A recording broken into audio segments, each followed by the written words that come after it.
Good morning, my dear students.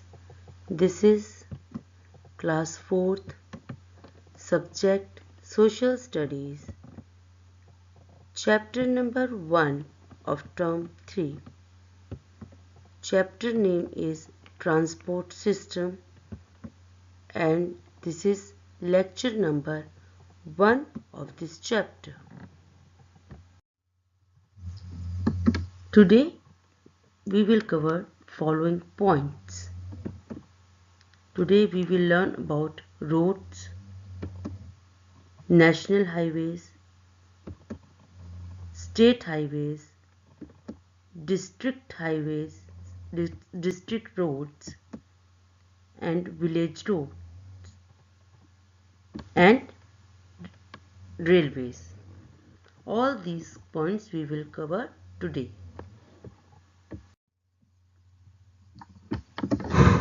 We have already read that transport means carrying persons, goods from one place to another by any means. It may be by using the bicycle, scooter, van, bus, or train. All these are known as means of transport.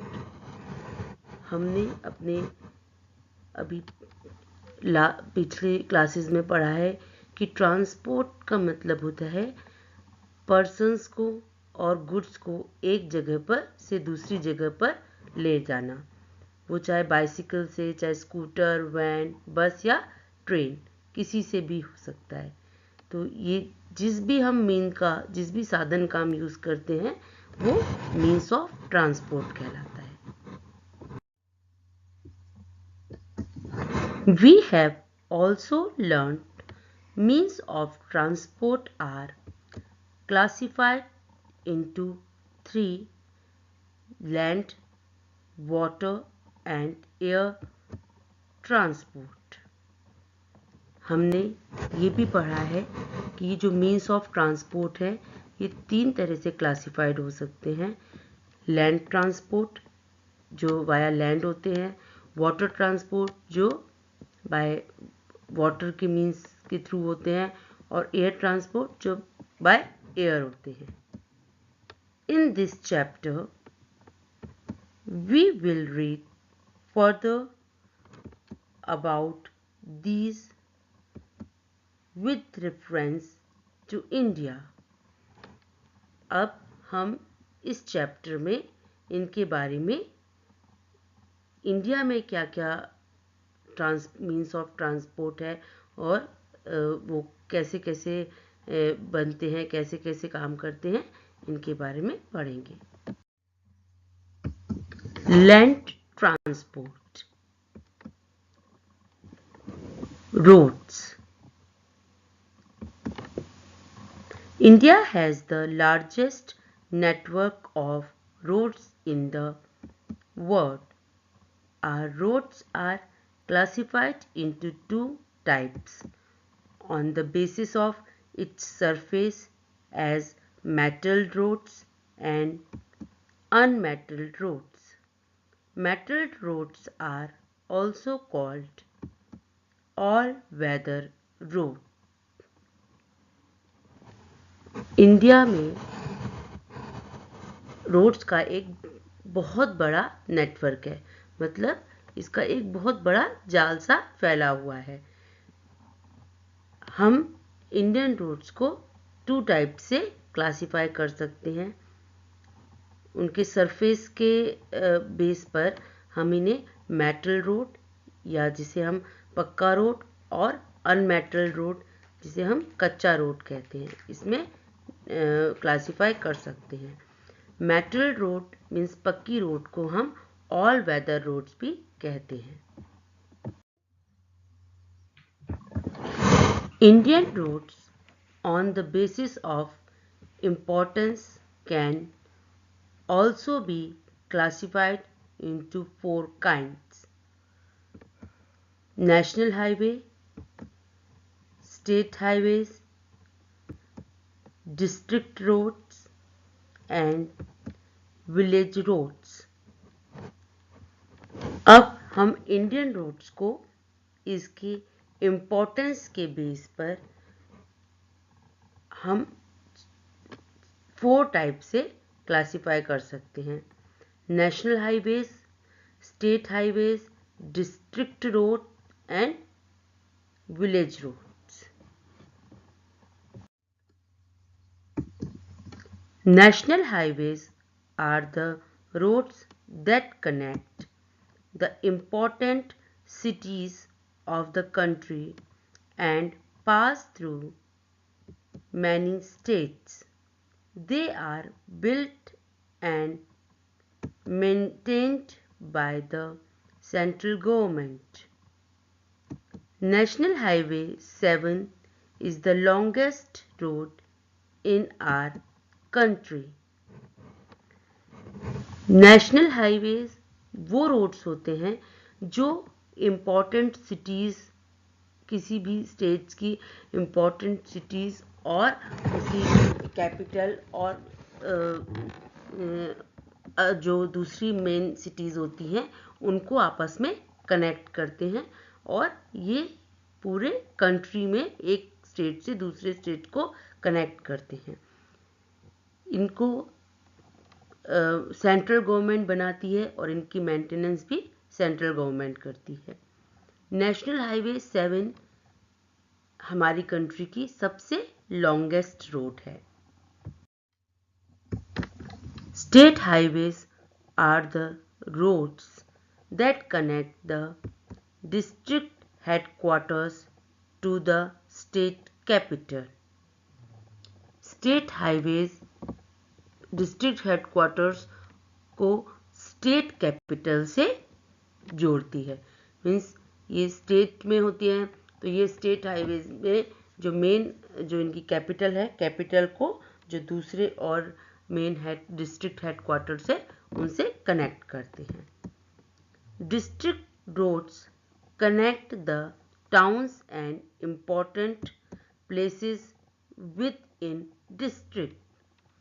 District road जो होते हैं वो important जो town होते हैं उनको district से जोड़ती हैं.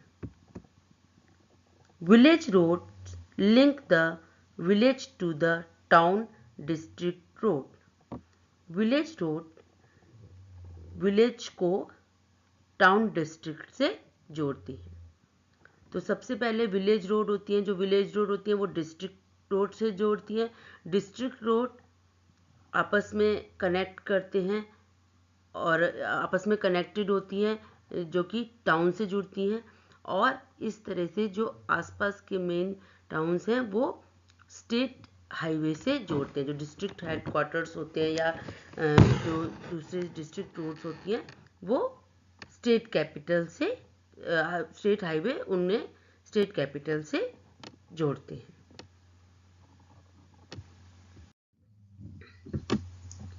State highways, district roads and village roads are built and maintained by the state government. State highways, district road और village road इन सबको स्टेट गवर्नमेंट, किसी भी स्टेट की गवर्नमेंट जो होती है वो बनाती है और उनको मेंटेन करती है. जबकि नेशनल हाईवेज को जो सेंट्रल गवर्नमेंट है वो बनाती है और मेंटेन करती है. Roads are very important for us. We use roads to carry passengers and goods with the help of various vehicles. They provide doorstep service as well.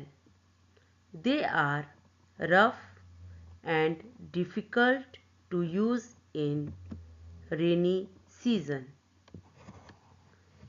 हमारे लिए रोड्स बहुत इम्पॉर्टेंट हैं.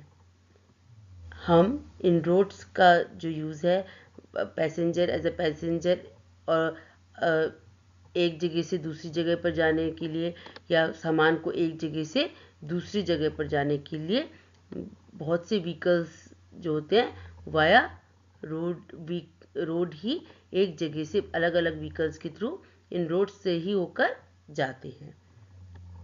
ये रोड्स जो हैं ये डोर स्टेप सर्विसेज हमें provide करते हैं। इसका मतलब ये है कि आपने देखा है कि हमारे घरों के बाहर तक रोड्स आती हैं, तो अगर ये रोड्स ना हो तो हमें कितना प्रॉब्लम हो। अगर जहाँ रोड्स नहीं होती हैं वो जगह बहुत रफ होती हैं और रेनी सीज़न में, बारिश के मौसम में हमें बहुत प्रॉब्लम सहन करनी पड़ती हैं।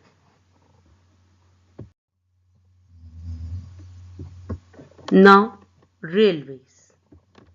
The Indian Railway is called the lifeline of country and is widely used by the common people. Most of our goods are transported by trains. Indian railway को हम अपनी कंट्री की लाइफलाइन कहते हैं। क्यों? क्योंकि हमारी कंट्री में रहने वाले बहुत से लोग इन्हीं रेलवे के थ्रू एक जगह से दूसरी जगह आते जाते हैं। एक कॉमन पीपल इसे बहुत ज़्यादा यूज़ करता है और हमारा जो मोस्टली सामान है, हमारा जो मोस्टली गुड्स है, वो भी ट्रेन्स के थ्रू ही ट्रांसपोर्ट होता है, मीन्स एक जगह से दूसरी जगह जाता है। इसलिए इंडियन रेलवे को हम अपनी कंट्री की लाइफलाइन कहते हैं।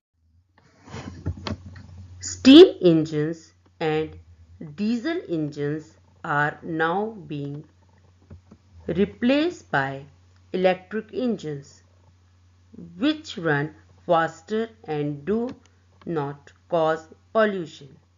Express trains run faster than other normal trains. पहले स्टीम इंजन यूज़ होता था या डीजल इंजन यूज़ होता था। जब ट्रेन्स पुराने ज़माने में जो ट्रेन्स चलती थी उनमें या तो स्टीम इंजन लगा होता था या ऐसा इंजन होता था जो डीजल से चलता था। लेकिन अब इन इंजन्स को इलेक्ट्रिक इंजन्स ने रिप्लेस कर दिया है। स्टीम इंजन और डीजल इंजन की जगह अब इलेक्ट्रिक इंजन्स आ गए हैं।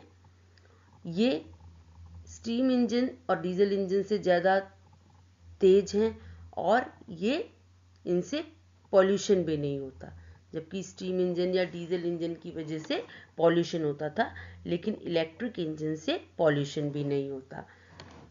एक्सप्रेस ट्रेन्स जो हैं वो नॉर्मल ट्रेन से जल्दी मतलब फास्ट हैं, तो हमें एक जगह से दूसरी जगह पे जाने में टाइम भी कम लगता है। Do you know the first train in India ran between Mumbai and Thane in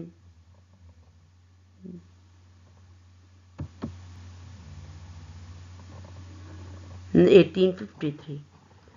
India में फर्स्ट ट्रेन मुंबई और थाने के बीच में चली थी 1853 में।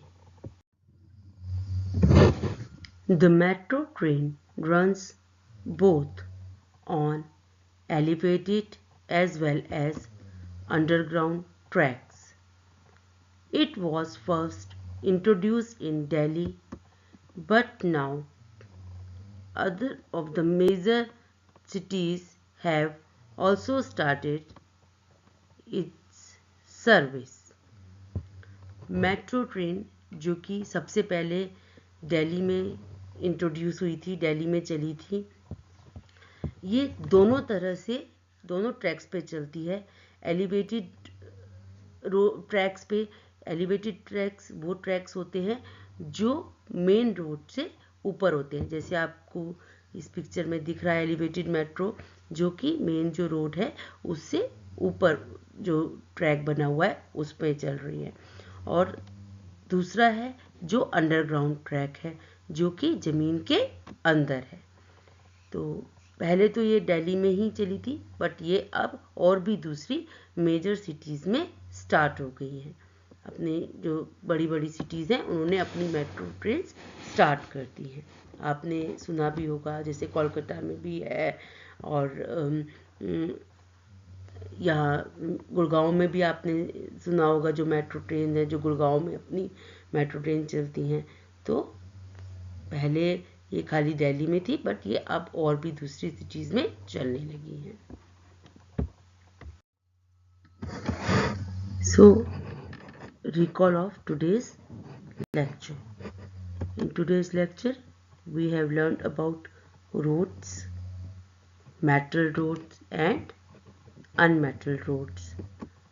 We have also learned about national highways, about state highways, district roads, village roads, and